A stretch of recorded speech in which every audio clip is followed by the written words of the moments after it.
Il y a beaucoup de gens qui ont répondu justement à la question dans le chat. Donc, bienvenue à tous à cette activité que nous avons intitulée Solutions béton aux îlots de chaleur. Donc, c'est super là, de voir qu'il y a beaucoup de gens là, qui sont présents aujourd'hui parce que, bon, on voit que l'initiative les intéresse. Il y en a aussi qui mentionnent travailler dans le quartier de l'Est, donc ils veulent être au courant de ce qui va se passer. Il y en a aussi qui sont très, très intéressés aussi par le milieu, le volet environnemental du projet. Donc, c'est super. On va maintenant commencer. Je me présente. Mon nom est Léonie Lepage-Ouellette. Je suis chargée de projet donc au Conseil régional de l'environnement de l'Estrie, le CRE. Aujourd'hui, on vous présente une grande démarche de verdissement à Sherbrooke qui s'appelle Vente fraîcheur sur l'Est. Je vois qu'il y a plusieurs participants, donc c'est vraiment super de voir que les gens sont impliqués et veulent en savoir plus sur le projet. Je tiens à souligner la présence de certains élus municipaux. Donc, merci à Vincent Boutin, à M. Rémi Demers et à Mme Karine Godbout, qui est également présidente du comité de l'environnement à la ville de Sherbrooke. Je vous remercie d'être présent aujourd'hui. C'est très apprécié. Donc, avant de commencer, avant de rentrer dans le détail, là, je me dois aussi de présenter le CRE pour ceux qui ne nous connaissent pas encore. Donc, le CRE, on est un OBNL en environnement dont la mission est de protéger et améliorer l'état de l'environnement en Estrie grâce à des solutions concertées et des conseils avisés auprès de la population, mais aussi des décideurs. Donc, on est vraiment un organisme de concertation en environnement dans le but de répondre aux besoins des milieux. On travaille principalement sur des dossiers portant là, sur l'urgence climatique, la gestion des matières résiduelles et la protection de la nature. Donc, aujourd'hui, pourquoi on vous a réunis ce midi en virtuel, bien entendu? Les objectifs de l'activité, c'est vraiment d'abord de vous introduire à la démarche. Donc, déjà, on a commencé à alimenter nos réseaux sociaux sur le sujet. Il y a eu certains articles dans les médias. Mais ce qu'on souhaitait faire, c'est vraiment de vous introduire de façon un peu plus personnalisée à cette démarche. Et on souhaitait aussi vous expliquer les fondements de la démarche. Donc, le pourquoi c'est important de faire cette démarche-là dans le quartier de l'Est et quelles sont les solutions aussi et pourquoi on a choisi ces solutions-là. Et surtout, l'objectif, c'est vraiment de recueillir vos premiers commentaires, vos premières réactions face à cette grande démarche qui va avoir lieu jusqu'en 2022. Et c'est vraiment dans le but déjà de commencer un peu la mobilisation autour du verdissement dans le quartier de l'Est. Comment ça va se dérouler aujourd'hui? Donc, on a plusieurs présentations. Donc, on a plusieurs courtes présentations. Il va y avoir une présentation, évidemment, de la démarche Vente fraîcheur sur l'Est. On va également vous introduire à certains concepts relatifs aux îlots de chaleur. On va également aborder la situation particulière du quartier Est de Sherbrooke et évidemment, on va aborder le volet des solutions pour lutter contre les îlots de chaleur. Il va y avoir différents intervenants que je vais vous présenter là, au fur et à mesure. Suite à ces présentations, il va y avoir une période de questions et ensuite, il va y avoir également une période d'échange et de discussion en sous-groupe. Donc, petit détail technique avant de commencer, évidemment, je vous invite à vous renommer adéquatement pour qu'on sache à qui on s'adresse. Je vous invite aussi à garder votre micro fermé pour le moment. Bon, on est habitué maintenant que ça fait plusieurs mois qu'on est en rencontre virtuelle, mais quand même, je me permets de le rappeler. Et je vous invite également à écrire vos questions dans la conversation chat. Donc, on va faire une seule période de questions pour toutes les présentations. Donc, je vous invite au fur et à mesure à écrire vos questions et aussi à préciser à quel intervenant s'adresse la question. Également, si jamais vous avez un pépin technique, vous pouvez l'écrire dans la conversation. Vous pouvez également écrire à ma collègue Marie-Josée Laforge qui est présente aujourd'hui. Donc, si jamais vous avez un pépin, vous pouvez aussi lui écrire en privé via la conversation chat. Donc, sans plus tarder, on va vraiment rentrer dans le vif du sujet. Je vais inviter mon collègue Alexandre Demers, qui est adjoint à la transition écologique au CRE, à vous présenter justement la démarche Vente fraîcheur. Alexandre Demers travaille au CRE depuis 2012. Il est diplômé en gestion de l'environnement et en génie électrique. Donc, Alexandre, je te cède maintenant la parole. Merci, Léonie. Donc, aujourd'hui, je vais vous présenter la démarche. On va en faire un survol. On n'ira pas non plus trop dans les détails, les raisons étant qu'on a un temps limité. Et il y a beaucoup de choses qui sont en conception. Alors, on a déjà des bonnes idées, des bons fondements, mais il y a des choses qui évoluent à l'heure actuelle et qui vont évoluer encore dans les semaines, dans les mois à venir. Donc, on met la table, on part sur une base commune, puis vous aurez l'opportunité après ça de nous suivre et de participer à toute cette démarche-là. Donc, la démarche Vent de fraîcheur sur l'Est, c'est une démarche de verdissement et de lutte aux îlots et archipels de chaleur urbains qui vise à faire des milieux de vie à échelle humaine. Euh, je vais juste souligner, verdissement, lutte aux îlots de chaleur, ce sont effectivement un moyen parmi d'autres pour s'attaquer aux îlots de chaleur, pour aider à créer en fait des îlots de fraîcheur. Mais ce n'est pas juste un projet de verdissement. On veut vraiment faire en sorte que ces projets-là permettent aux gens de vivre dans ces milieux, d'en profiter, d'avoir des activités, d'où l'aspect milieu de vie à échelle humaine. Donc, vraiment des endroits où on se sent bien, où est-ce qu'on se sent interpellé, puis on a un sentiment d'appartenance. Donc, la démarche consiste à transformer 6 milieux de vie. On en a ciblé 6 lorsqu'on a lancé le projet. Comme je vous dis, c'est en évolution. Alors, il pourrait y avoir des surprises. Il y a des choses qui pourraient se greffer en cours de route à travers tout ça. Donc, ces 6 milieux de vie-là sont dans le secteur Est de Sherbrooke, puis on veut les transformer en espaces de fraîcheur. Je ne l'ai pas souligné, mais je pense que c'est important de le mentionner aussi, connecter avec la nature. Donc, il y a cet aspect-là de nature, de vivant, donc biodiversité. On ne parle pas juste seulement de plantes, mais on veut ramener d'autres choses à travers tout ça. Les objectifs plus spécifiques de la démarche sont de mobiliser les acteurs sur les bénéfices et l'importance d'offrir des milieux naturels sains et de qualité. Donc, mobiliser les acteurs, ce n'est pas juste nous, ce n'est pas juste nos partenaires, c'est la population. C'est, par exemple, si je pense au niveau de la ville, ben, c'est d'être capable de dire, ben, la ville, elle profite de cette démarche-là, elle va pouvoir bonifier certaines pratiques, puis éventuellement l'amener ailleurs. La même chose pour les commerçants, les propriétaires. Nous souhaitons également promouvoir les bonnes pratiques en matière d'aménagement durable, donc à travers des sites de démonstration. Il y a des concepts des fois qu'on va mettre en place, qu'on va ajouter de l'information autour, qu'on va faire des activités, des ateliers pour outiller les gens de tout acabit et pour qu'ils soient capables de reprendre ces concepts-là et de les emmener soit à la maison, soit dans l'aménagement plus d'une municipalité là, à travers la région d'Estrie ou dans d'autres régions, au niveau d'un commerce, si on est propriétaire d'un bâtiment. Donc, ce sont toutes des opportunités qu'on a pour pouvoir faire des sites de démonstration. Contribuer à l'aménagement d'une trame verte. Bien oui, l'Est a un certain déficit nature, donc on va, à travers ces interventions-là, contribuer à la réalisation de cette trame. Il y a d'autres actions qui vont venir s'y greffer aussi avec le temps pour la compléter. Améliorer la qualité de vie, la santé sociale, mentale et physique. Bien évidemment, lorsqu'on parle de verdissement, il y a toutes sortes de bénéfices qui ont été démontrés. Donc, même si ce n'est que d'avoir un arbre à la maison et de pouvoir regarder de temps à autre, ça a été démontré que déjà là, qu'il y a des bénéfices. Donc, nous, on veut vraiment multiplier les occasions de rehausser le niveau de qualité de vie.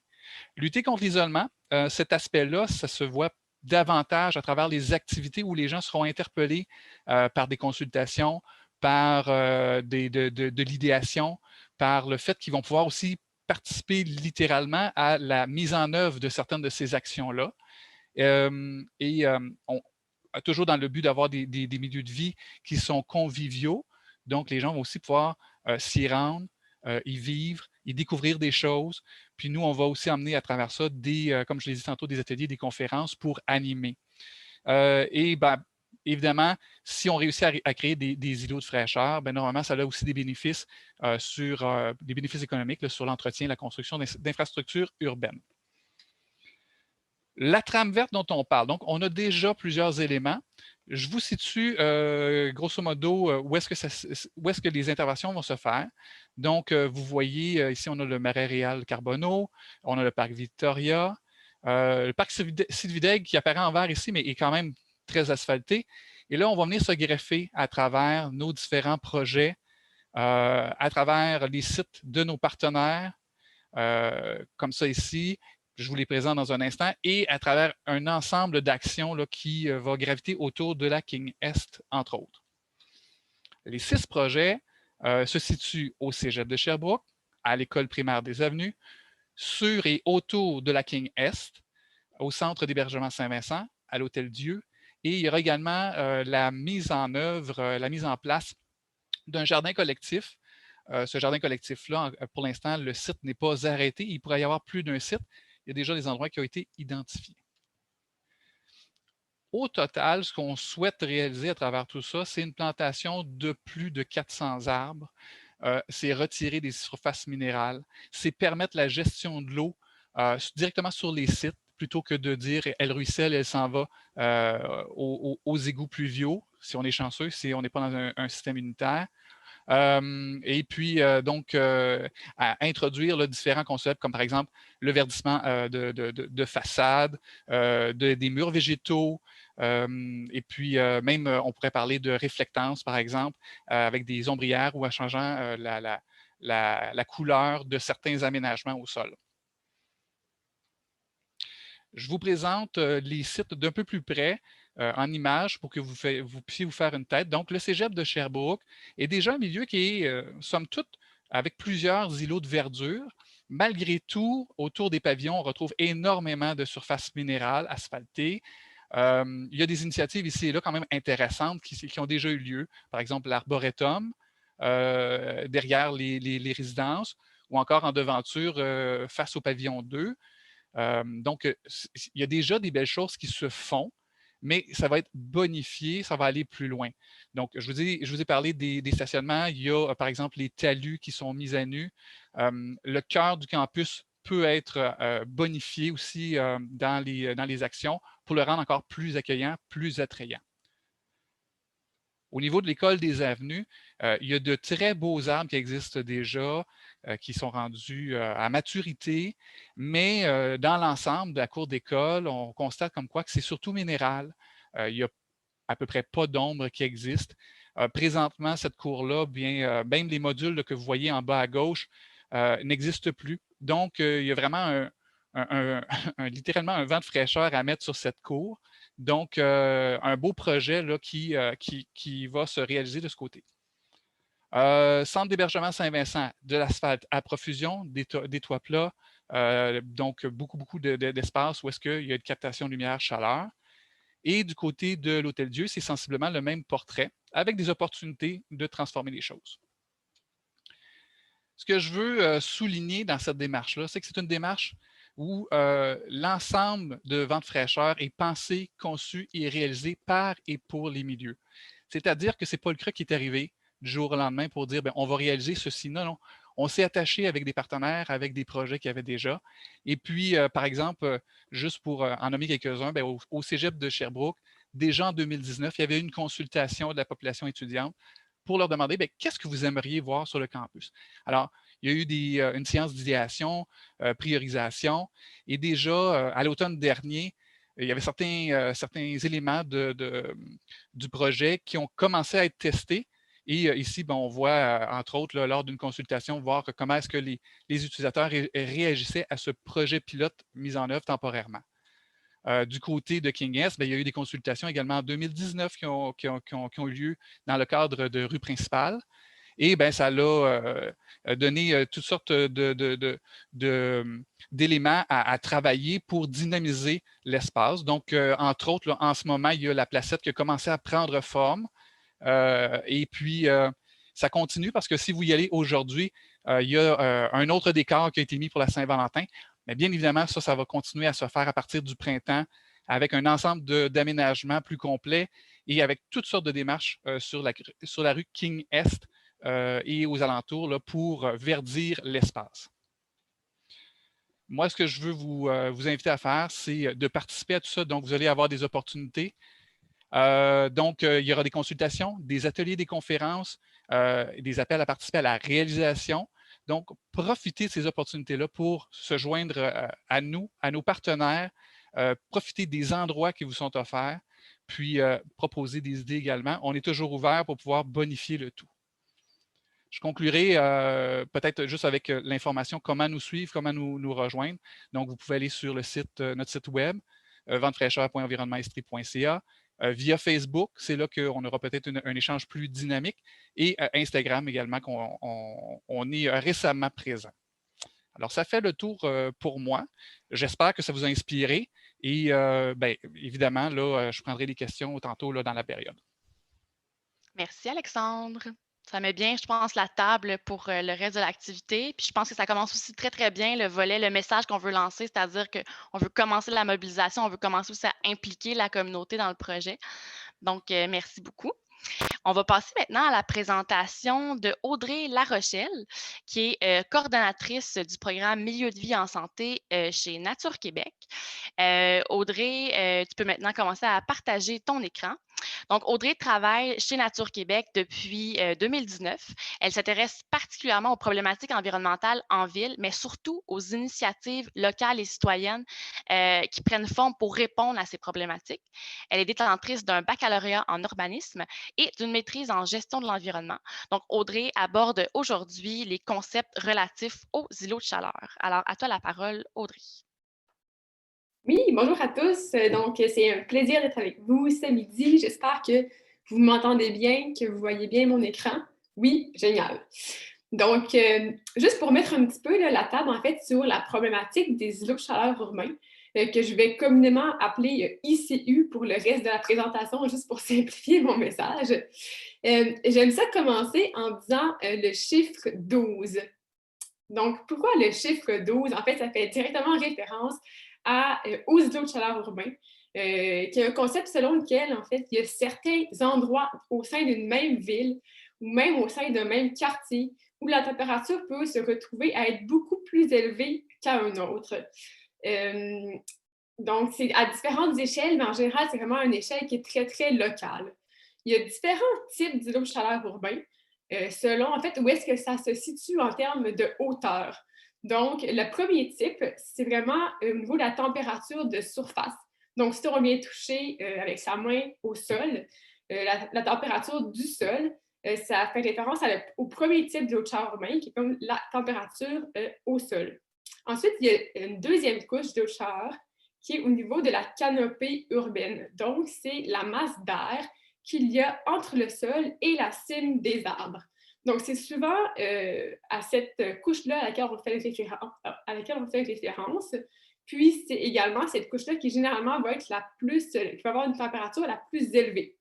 Puis, finalement, la troisième couche des îlots de chaleur urbains, c'est en haut de la cime des arbres. Donc, les deux dernières couches font vraiment référence à la température de l'air, puis la première à la température des surfaces. Donc, je vais juste faire cette petite précision-là. Donc, il y a plusieurs facteurs qui viennent causer les îlots de chaleur urbains. Donc, c'est l'accumulation de plusieurs éléments.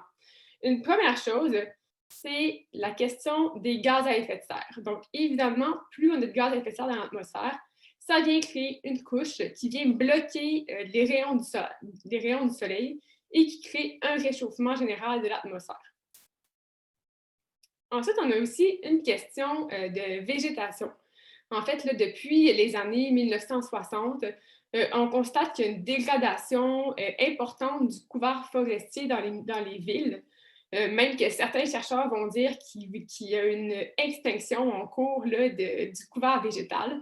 Puis, les arbres jouent un rôle essentiel dans la climatisation de l'air, notamment par l'évapotranspiration, qui permet de transformer la chaleur de l'air en une chaleur qui est plus latente, donc qui contribue à climatiser l'environnement. Donc, moins on a de végétation, plus la température va avoir tendance à augmenter. Ça ajoute aussi à ça, en ville, une question de la propriété thermique des surfaces, des matériaux. Donc, on a différents types de surfaces, que ce soit de l'asphalte, du béton, des métaux, du gravier. Puis, ces surfaces-là ont toutes des capacités différentes à absorber la chaleur. Donc, c'est mesuré par l'effet albédo. Donc, plus l'effet albédo, l'indice albédo est faible, plus le matériau accumule la chaleur et en redégage. Donc, par exemple, l'asphalte, qui est un matériau très foncé, va avoir un effet albédo qui est très faible et donc il va avoir tendance à accumuler la chaleur et la rediffuser.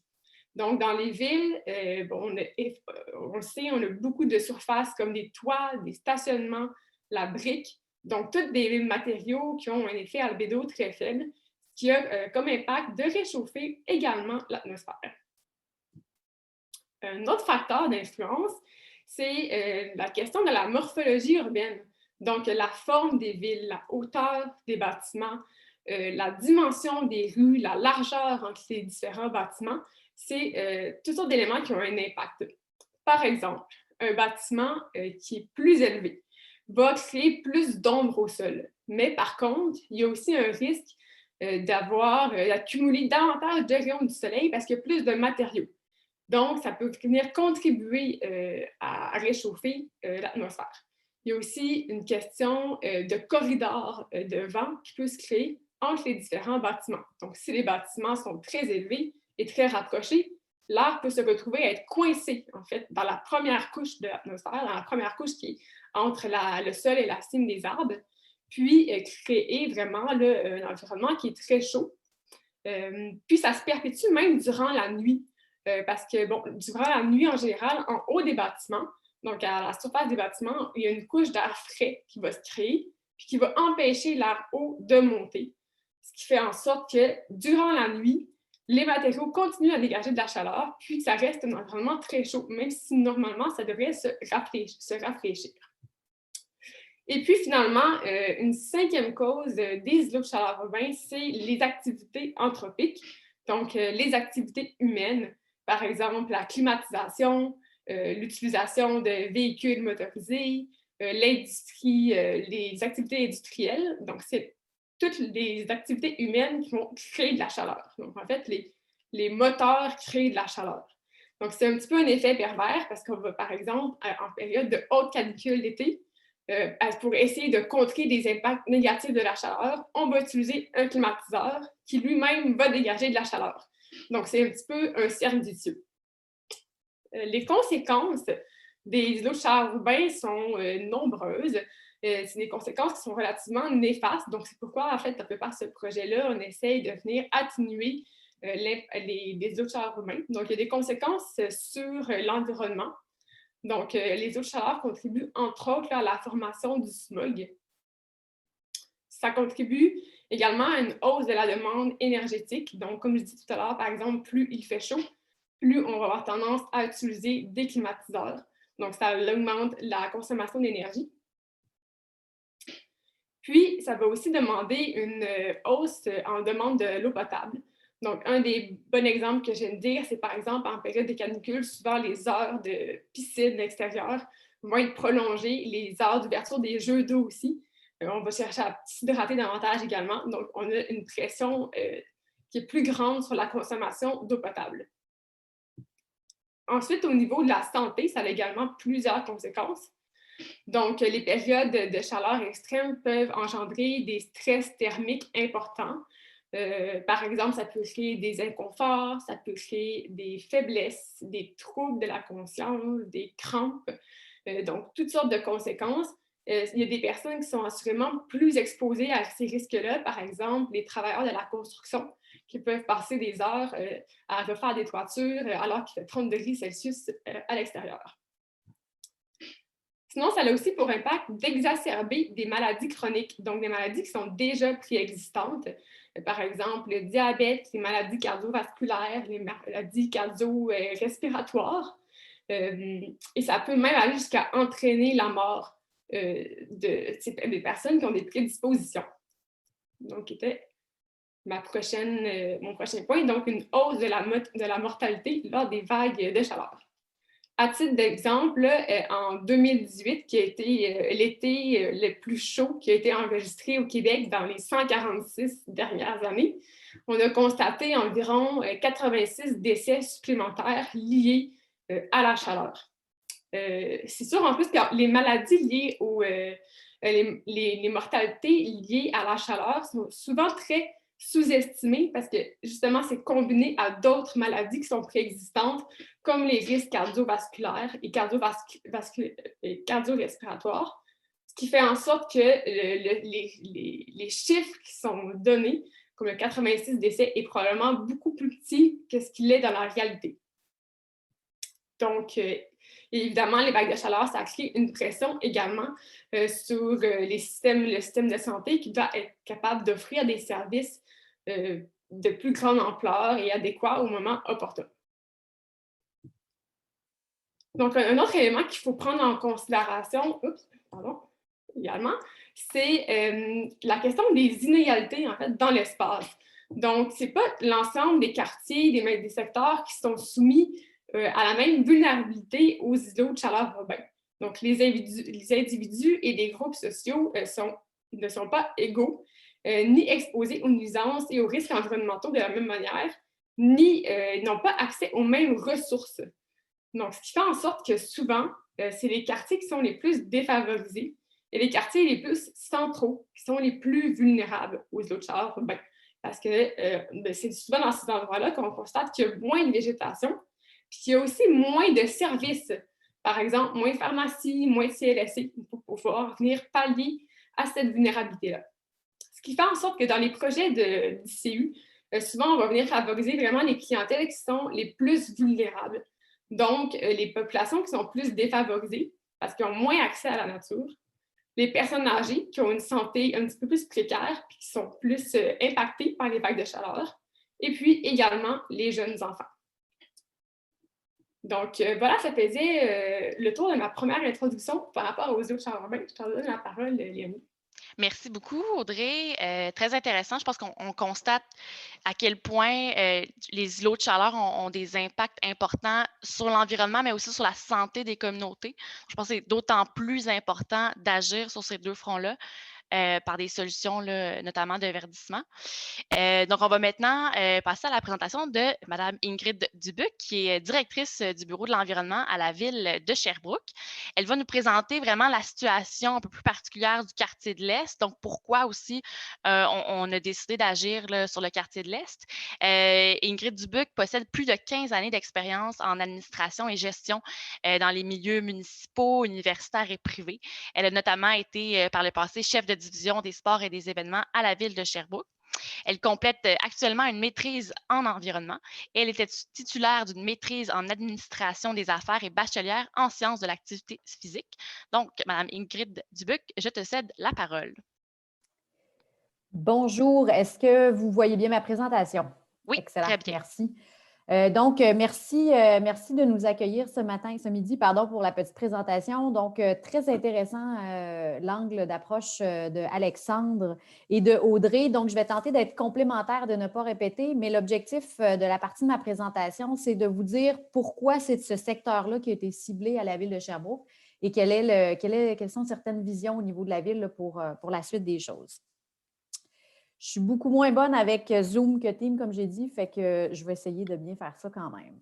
Donc, très rapidement, un petit portrait du territoire de la ville de Sherbrooke. Donc, Sherbrooke a une superficie de 366 km² et, comme vous le savez, a 4 arrondissements. Sur la carte que vous avez à l'écran, on voit l'arrondissement jaune qui est Brompton, Rock Forest, Saint-Élie-Deauville.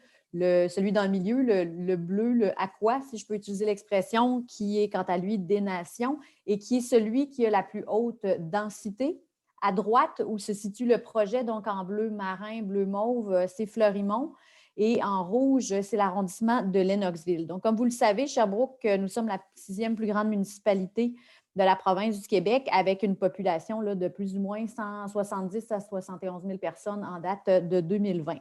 Et nous le sommes, mais j'espère que vous le considérez comme nous aussi, privilégiés par la proximité des grandes villes comme Montréal, Québec, New York et Boston. Et on considère être une ville dynamique. J'espère que vous adhérez à cette définition de Sherbrooke. Et on offre une des meilleures qualités de vie en Amérique du Nord. Puis encore une fois, en Estrie, nous sommes la plus grande ville, donc assurément la ville estrienne qui a le plus d'îlots de chaleur.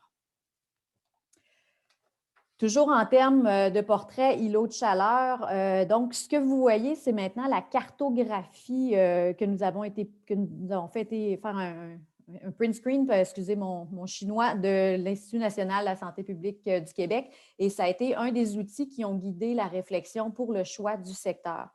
Donc, vous voyez sur la carte le périmètre urbain sherbrookois, avec les codes de couleurs auxquels on est les plus souvent habitués. Donc, bien entendu, le rouge représente les trames d'îlots de chaleur Et comme on constate, les îlots de chaleur se situent dans les grands axes urbains. Donc, bien entendu, la rue King, qui traverse d'est en ouest la ville, donc Bourke-King. Et aussi, au niveau du centre-ville, l'axe de la Wellington. Mais on voit aussi à certains emplacements, je ne sais pas si vous voyez ma souris, on voit aussi les centres, les pôles commerciaux sont bien entendu aussi des îlots de chaleur relatifs à tous les stationnements que l'on peut y retrouver. Donc, cette cartographie-là nous a permis en équipe de travail là, de peut-être cibler des emplacements qui étaient plus propices pour le projet. Qu'est-ce que l'on retrouve? Donc, on a fait un petit zoom sur le secteur un petit peu plus central. Donc, c'est encore plus clair la densité d'îlots de chaleur.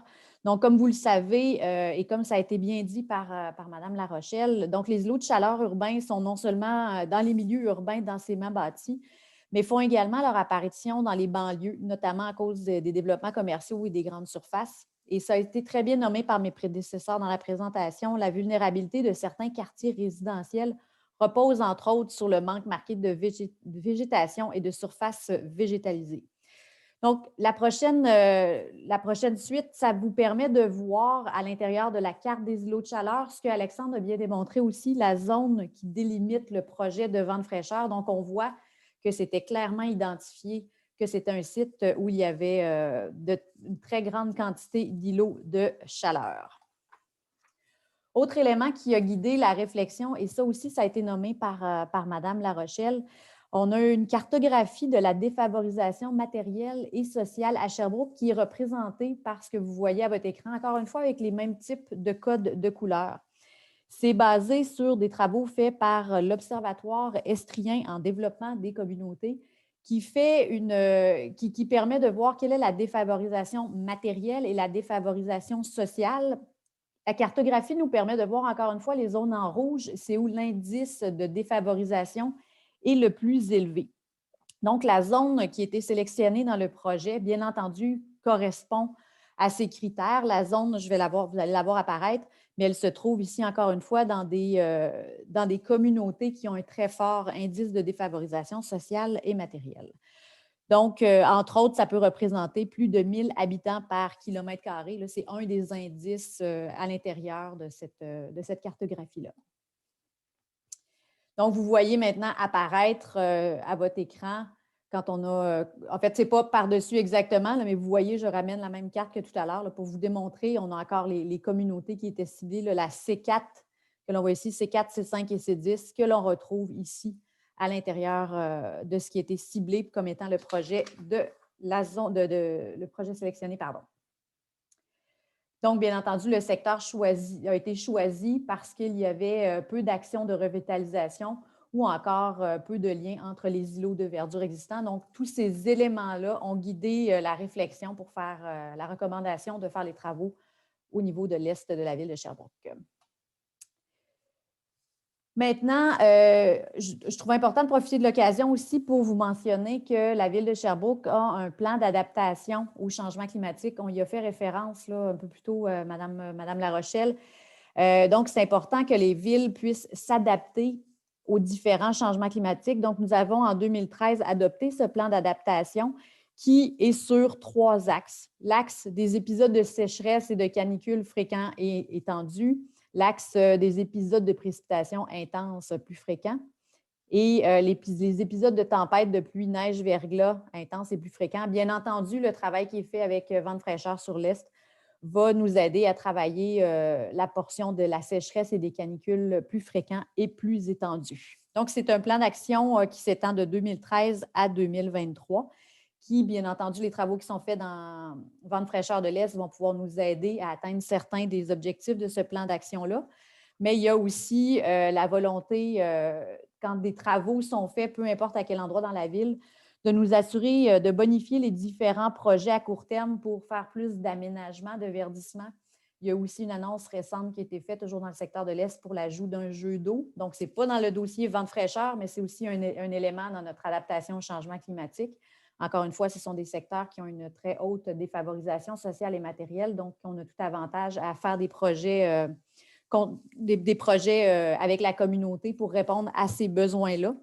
Et aussi, dans le projet pour la ville, on parle ça a été nommé là, par Alexandre, donc un jardin communautaire. Les sites précis ne sont pas encore définis, mais c'est une partie que la ville va avoir sous sa gouverne dans le dossier Vente fraîcheur, mais il y a aussi des nouveaux aménagements ou des réaménagements du secteur de la rue King-Est qui ne font pas partie directement de Vente fraîcheur, mais il y a une opportunité de revoir aussi notre manière de fonctionner et de s'assurer de plus verdir les différents travaux qui seront faits. Donc, si on prend plus précisément King Est, c'est de l'ajout de végétation et non d'un remplacement d'arbres qui sera fait.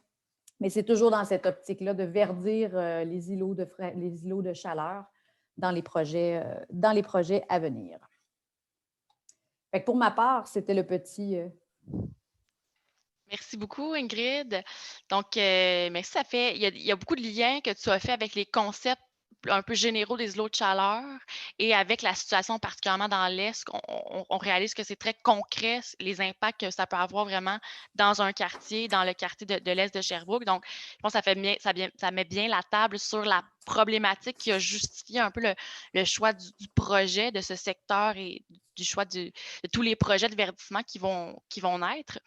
Et justement, par rapport à des projets de verdissement, je vais repasser à nouveau la parole à Audrey Larochelle de Nature Québec, qui maintenant va nous présenter des solutions. Parce qu'évidemment, on a parlé des problématiques, on veut aussi parler des solutions qui vont être un peu plus positives, qui vont nous amener à être inspirés. Le but, évidemment, c'est d'amener des solutions, des exemples d'ailleurs qu'on va pouvoir s'approprier, qu'on va pouvoir adapter vraiment au milieu de Sherbrooke, dans le quartier de l'Est. Donc, Audrey, la parole est à nouveau à toi.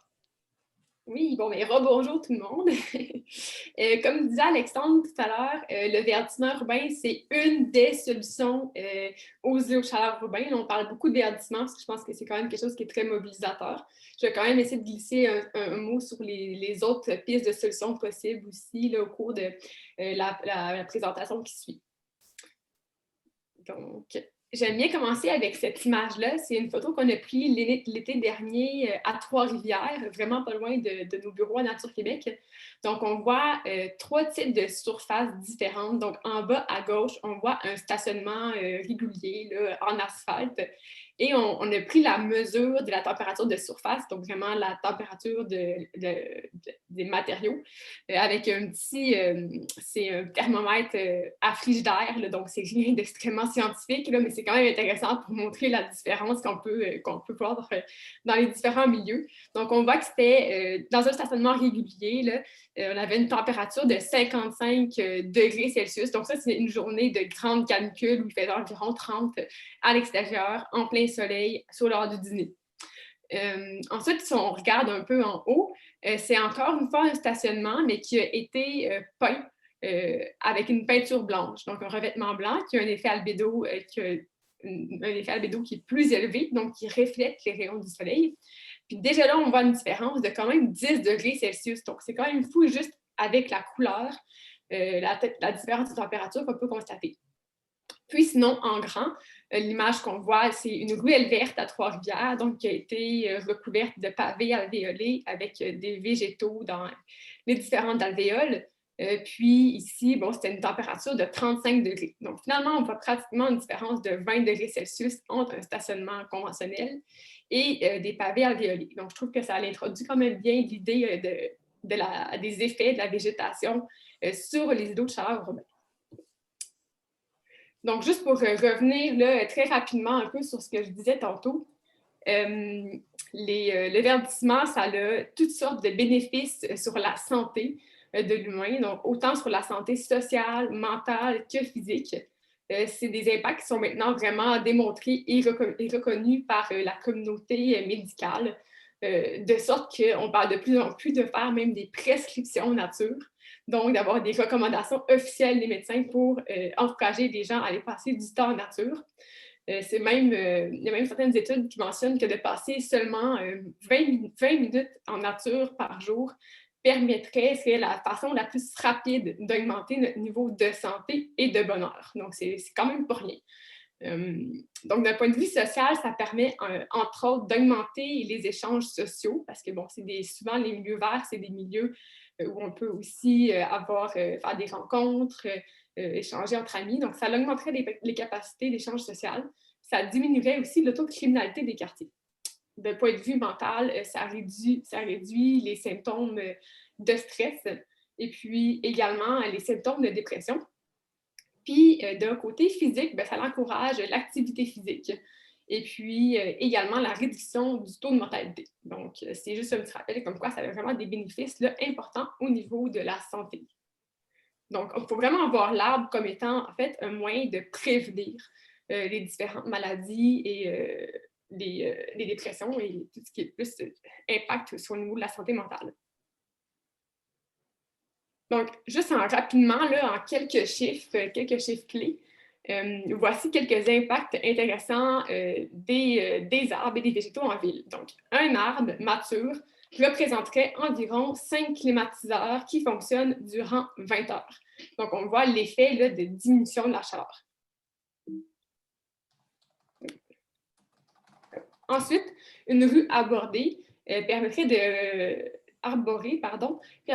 de réduire la poussière jusqu'à 4 fois. Donc, 4 fois moins de poussière, puisque les arbres permettent d'accumuler les différentes particules fines qui sont présentes dans l'air. Et puis, également, un arbre mature permettrait d'absorber, de séquestrer 800 kg de CO2 au courant de sa vie, ce qui est quand même énorme. Ce qu'il faut prendre en considération, c'est que les arbres, le moment où ils absorbent le plus de CO2, c'est durant leur croissance. Au Québec, ça peut prendre plusieurs années là, avant qu'un arbre atteigne sa maturité. Là, en moyenne, c'est environ 80 ans. D'où l'importance, en fait, de garder nos arbres aussi qui sont matures. Souvent, on voit des projets où on va couper les grands arbres, puis essayer de compenser par la plantation de petits arbres. Mais il faut comprendre que ça prend énormément de temps avant que les bénéfices de l'arbre mature puissent se faire sentir. Donc, vraiment, la préservation des arbres matures, c'est une première étape pour ensuite venir augmenter le couvert végétal. Il faut aussi penser à avoir une bonne diversité. On pense souvent aux arbres feuillus parce que les arbres feuillus ont une capacité de croissance qui est plus importante que les conifères. Par contre, en bout de ligne, les conifères permettent de séquestrer plus de carbone. Donc, de penser à une diversité aussi dans les végétaux qui sont plantés. Donc, ça m'amène à parler un petit peu plus du programme Milieu de vie en santé. En fait, il y a un programme de Nature Québec qui existe depuis 2015, puis qui réalise plusieurs projets. C'est vraiment dans la même ligne que le projet de Vente fraîcheur sur l'Est. D'ailleurs, on collabore étroitement dans le cadre de ce projet-là. Donc, le but, c'est de faire des projets de démonstration, des projets pilotes qui montrent les bénéfices des îlots de fraîcheur sur la santé dans un contexte de changement climatique. Donc, ce que vous voyez là, à gauche, c'est les lignes directrices en fait, qu'on suit dans la réalisation de nos projets, puis qui sont vraiment pour nous des indicateurs là, qui nous permettent de s'assurer que nos projets respectent nos différents critères. Donc, la canopée, donc augmenter la canopée, augmenter le verdissement, favoriser une meilleure gestion des eaux pluviales, augmenter la réflectance des matériaux, impliquer la collectivité dans l'ensemble de la démarche, aussi favoriser la mobilité durable et puis faire en sorte que la biodiversité soit le plus possible favorisée dans les projets. Donc, je vais vous montrer quelques projets qu'on a réalisés. C'est principalement des projets qui ont été faits dans la région de Québec parce que c'est là que notre siège social, mais ça demeure des exemples super intéressants qui sont facilement reproductibles dans votre région. Donc, si j'y vais par catégorie, un des premiers types de projets, les premiers projets qu'on a faits, c'est des projets de classe plein air, donc de verdissement de cours pour que les jeunes puissent bénéficier d'espaces d'apprentissage à l'extérieur. Donc, c'est de montrer qu'il y a plusieurs bénéfices à l'apprentissage à l'extérieur, par exemple, une réduction du stress, une réduction de l'agressivité, de l'intimidation chez les jeunes. Donc, il y a plusieurs bénéfices. Puis, avec les températures qui sont de plus en plus élevées à la fin de l'année scolaire, puis au début de l'année scolaire, c'est de plus en plus important aussi pour les enseignants d'avoir un accès à l'extérieur pour pouvoir donner leurs cours. Donc, l'ensemble de nos projets sont faits en collaboration avec les jeunes. Donc, ça, c'est un exemple de maquette qu'on a faite avec une classe de 5e année avant de mettre en place un projet de classe plein air pour aller chercher les idées et pour voir l'ensemble des besoins. Donc ça, c'est une des premières classes plein air qu'on a faites à Québec, à l'école Marguerite-Bourgeois. C'est un bel exemple de mise en valeur d'armatures existantes. Donc, en fait, on avait ici 2 grands ormes d'Amérique qui offraient une super belle canopée. Puis on s'est dit, bon, on va bénéficier de ces arbres-là qui sont présents pour mettre du mobilier autour des arbres, puis créer une zone d'apprentissage qui est à l'ombre. Ici, c'est un autre exemple de projet de classe extérieure qui est plus sous forme d'estrade, disons, avec un endroit en avant où l'enseignant peut donner son cours, donc à l'école Marguerite, à l'école des Berges à Québec. Donc, encore là, un projet qui a été fait en collaboration avec les jeunes. Puis il y a aussi un volet artistique intéressant. Ici, là, on ne voit pas beaucoup, mais derrière les estrades, il y avait une grosse murale là, qui a été faite par les jeunes, qui est écrit Persévère. Donc, c'est comme un jeu de mots pour persévère et une percée verte. Donc, voilà. Puis, c'était, bon, la classe a été prévue à proximité d'arbres, encore là, pour aller chercher des bénéfices de l'ombre qui est produite au sol. Puis, il y a différents végétaux qui ont été plantés en bac. Finalement, dans nos classes qui sont plus récentes, en fait, on a adopté une vision qui était un peu plus globale de la classe plein air, comme en fait intégrant l'ensemble de la cour d'école plutôt que juste une petite zone, comme en voyant la cour d'école comme plusieurs zones d'apprentissage. Puis on a également favorisé des projets qui sont de teneur plus permanente. Donc, on essaie d'y aller de moins en moins vers des projets qui utilisent du mobilier éphémère, qui demandent beaucoup d'entretien. Puis, on focus beaucoup plus sur la plantation permanente de végétaux, puis l'installation de mobilier qui va rester plus longtemps. Au niveau des classes plein air, il y a aussi un élément important de former les enseignants pour qu'ils soient en fait aptes à enseigner à l'extérieur parce que ça demande quand même des outils différents. Donc, on collabore beaucoup avec la Fondation Monique Fédibac qui est très, en fait, dont la spécialité est la pédagogie en plein air. Ensuite, la deuxième catégorie de projets qu'on réalise, c'est des oasis urbaines. Donc, les oasis urbaines, c'est vraiment réalisé plus en terrain, sur des terrains publics, par exemple des terrains municipaux, des terrains communautaires ou encore des parvis d'église. En fait, le but des oasis urbaines, c'est un peu de venir pallier au manque d'accessibilité à des espaces verts entre autres dans les quartiers défavorisés. Donc, il y a beaucoup de personnes qui vivent dans les quartiers denses, qui n'ont pas nécessairement de cour arrière, de cour avant, donc ils ont juste un petit balcon pour pouvoir sortir à l'extérieur. Puis, les distances de marche pour se rendre au parc sont des fois assez élevées. Donc, le but des oasis, c'est de venir créer des petits espaces dans les endroits où il y a un manque d'accès à la nature pour venir pallier à ce manque-là. Donc, effectivement, là, selon l'OMS, rappelons-nous que la distance idéale entre le domicile puis un espace vert, c'est 300 mètres. Donc, il y a beaucoup de secteurs qui, malheureusement, n'ont pas accès à des parcs là, à moins de 300 mètres. Donc, le but, c'est vraiment de venir pallier à ça. Donc, un exemple de projet qu'on a réalisé à Québec, encore une fois, c'est l'Oasis Saint-Vali, qui était dans un stationnement municipal en bordure d'une rue commerçante. Donc, on est venu installer du mobilier, du verdissement, puis ça a vraiment c'était beaucoup une question d'animation aussi de la rue commerciale.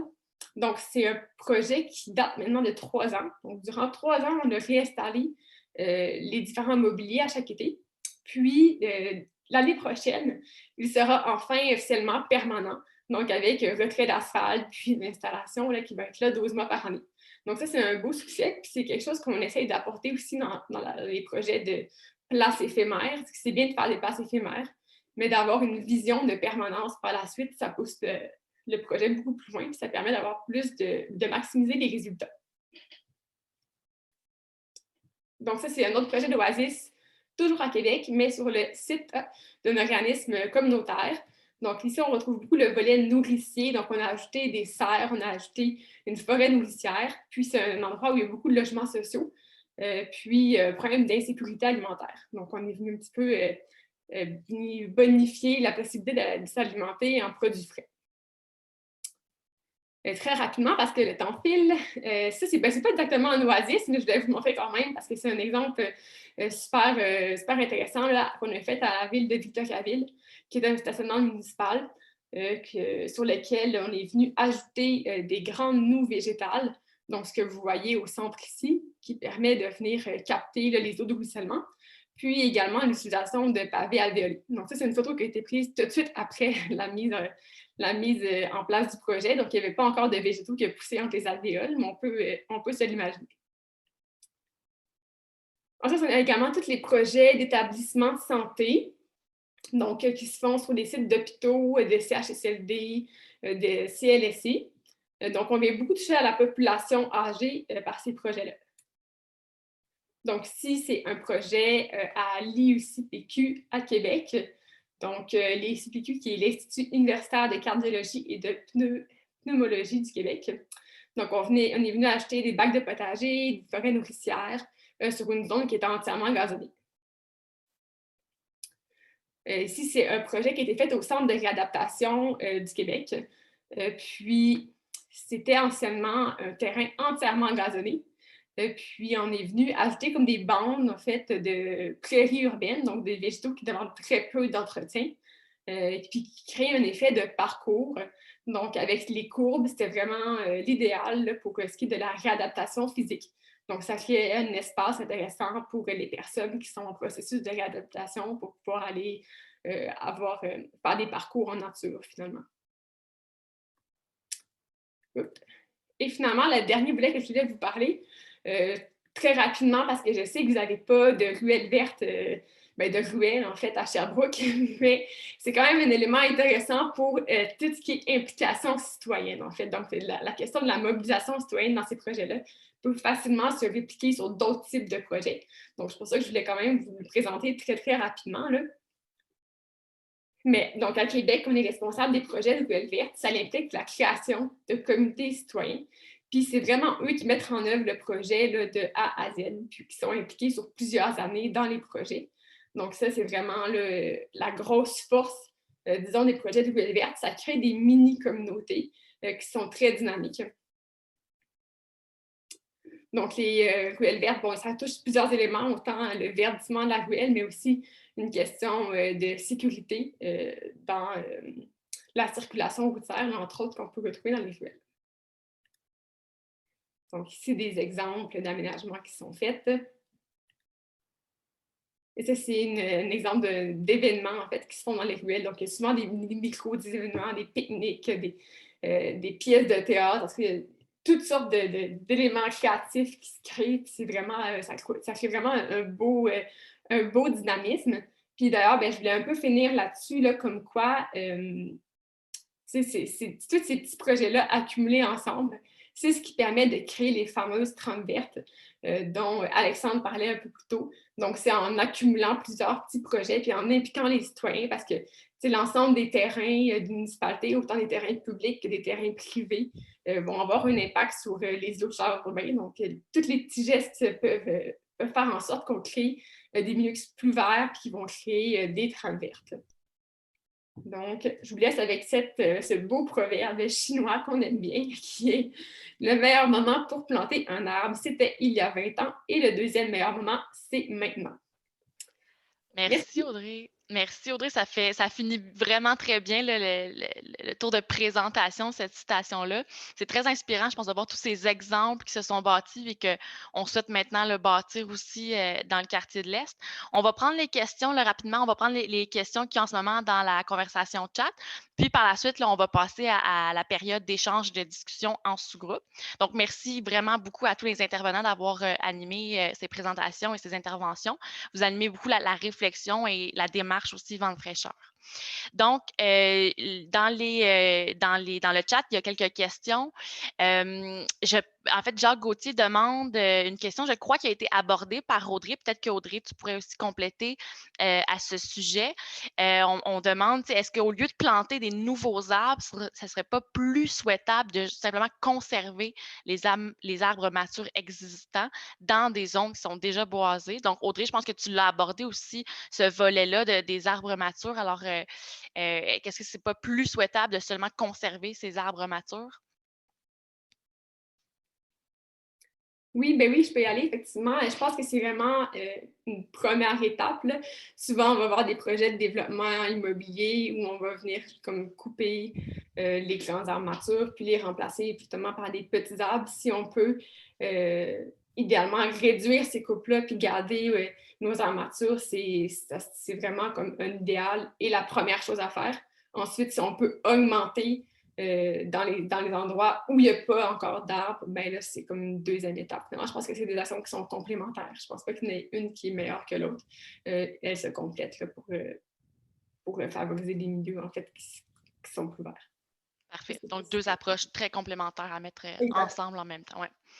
On a une autre question de Robert Léo Gendron qui demandait, je crois, durant la présentation de Ingrid Dubuc, donc il demandait pourquoi est-ce qu'il y a une concentration de chaleur. Donc, je pense sur la carte des îlots de chaleur, on voyait qu'il y avait une concentration de chaleur sur les berges de la Saint-François. Donc, Ingrid, est-ce que tu as une réponse à ce propos?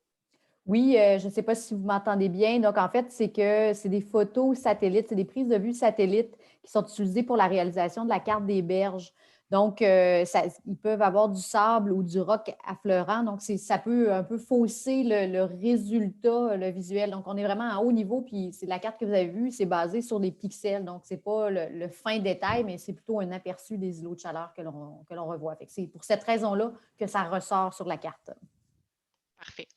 Une autre question justement pour toi, Ingrid, garde ton micro ouvert. On demande, est-ce qu'il y aurait une autre étude similaire qui pourrait être planifiée pour le secteur ouest de la rivière Saint-François? Donc, le travail qui a été fait pour le projet qu'on a actuellement dans les cartons, c'est qu'il y a eu une offre, un appel de financement de la part de l'INSPQ. Donc, c'est ça qui a été l'opportunité pour faire lever ce projet-là avec tous les partenaires très bien coordonnés, pilotés par le CRE. Donc, c'est vraiment ça qui a été l'opportunité. Une fois qu'on a dit ça, ça ne veut pas dire qu'il n'y aura pas d'autres aménagements qui seront faits ailleurs dans la ville, mais pour un projet de cette envergure-là et cette coordination-là, ça a vraiment été l'opportunité de financement. Mais un peu comme je le disais tout à l'heure, dans les nouveaux aménagements ou dans la réflexion, quand il y a des opportunités d'aménagement de quartier ou de secteur, la préoccupation des îlots de chaleur fait partie de la manière dont sont aménagés les secteurs. Très bien, merci. Alexandre, j'ai vu ton micro ouvert. Est-ce que tu voulais compléter? Non, ça va. OK, parfait. Donc, il n'y a pas d'autres questions. Il y a un commentaire question, je pourrais quand même le nommer. Donc, on réagit justement au fait que oui, évidemment, à Sherbrooke, il n'y a pas de ruelle, mais peut-être qu'un jour, il y aurait des rues partagées. Là, je pense que c'est il y a un point d'interrogation, mais ce n'est pas nécessairement une question à laquelle répondre. C'est plus une idée comme ça qu'on lance dans l'univers. Donc, le temps. Oh, il y a une autre question. Parfait, super. Pile au bon moment. Donc, on demande si le projet Vente fraîcheur sur l'Est finance d'autres projets de verdissement. Donc, est-ce qu'il y a un organisme qui souhaiterait offrir des terrains pour des aménagements pourrait proposer ces terrains-là? Et est-ce qu'ils pourraient eux-mêmes être financés là, pour le projet? Alexandre, je te lance la question, qui est coordonnateur de la démarche.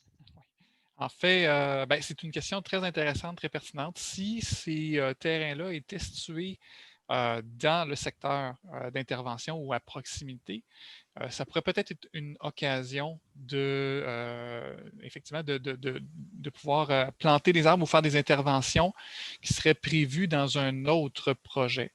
Je pense entre autres là, avec le projet soit de jardin collectif ou encore le projet King Est. Si ce sont des terrains qui sont dans ces secteurs ou qui peuvent servir à cette fin-là, on pourrait effectivement évaluer si un budget qui serait déjà attribué, par exemple, pour l'un des deux projets, pourrait servir, donc, venir s'attacher à cette proposition. Dans le fond, moi, je vous invite à communiquer avec moi pour regarder plus en détail. Puis au besoin, on va regarder aussi comment attacher tout ça avec les autres partenaires. Maintenant, s'il n'y a pas de financement qu'on est capable de dégager, rien ne nous empêche de travailler pour essayer d'ajouter un nouveau projet à la démarche. Donc, on pourrait faire une recherche de financement pour réaliser des actions à ce moment-là. Très bien, merci. J'ai mis le courriel justement d'Alexandre Demers dans la conversation si vous voulez lui écrire. Donc, on va prendre une dernière question qui vient tout juste d'être lancée, puis après, on va passer à la séance d'échange. Jacinthe, oui. occupé depuis tout à l'heure, je crois, qui voudrait intervenir. En fait, je voudrais juste revenir excuse-moi, par rapport à l'intervention de Judith relativement à rue partagée. Oui, vas-y. Effectivement, il n'y en a pas sur le territoire, mais ça fait partie des réflexions en cours dans le développement de la ville. Mais il y a aussi le Boisé Fabi présentement. Il y a un comité de co-construction qui a à réfléchir et à faire des propositions au conseil municipal sur l'aménagement de la rue qui sépare les deux parties du parc du Boisé Fabi. Fait que c'est peut-être pas impossible qu'une des idées qui pourrait émerger du comité de co-construction soit une rue partagée dans ce secteur-là. Très bien. Désolée, Ingrid, je n'avais pas vu que tu levais la main. Merci de cette réponse.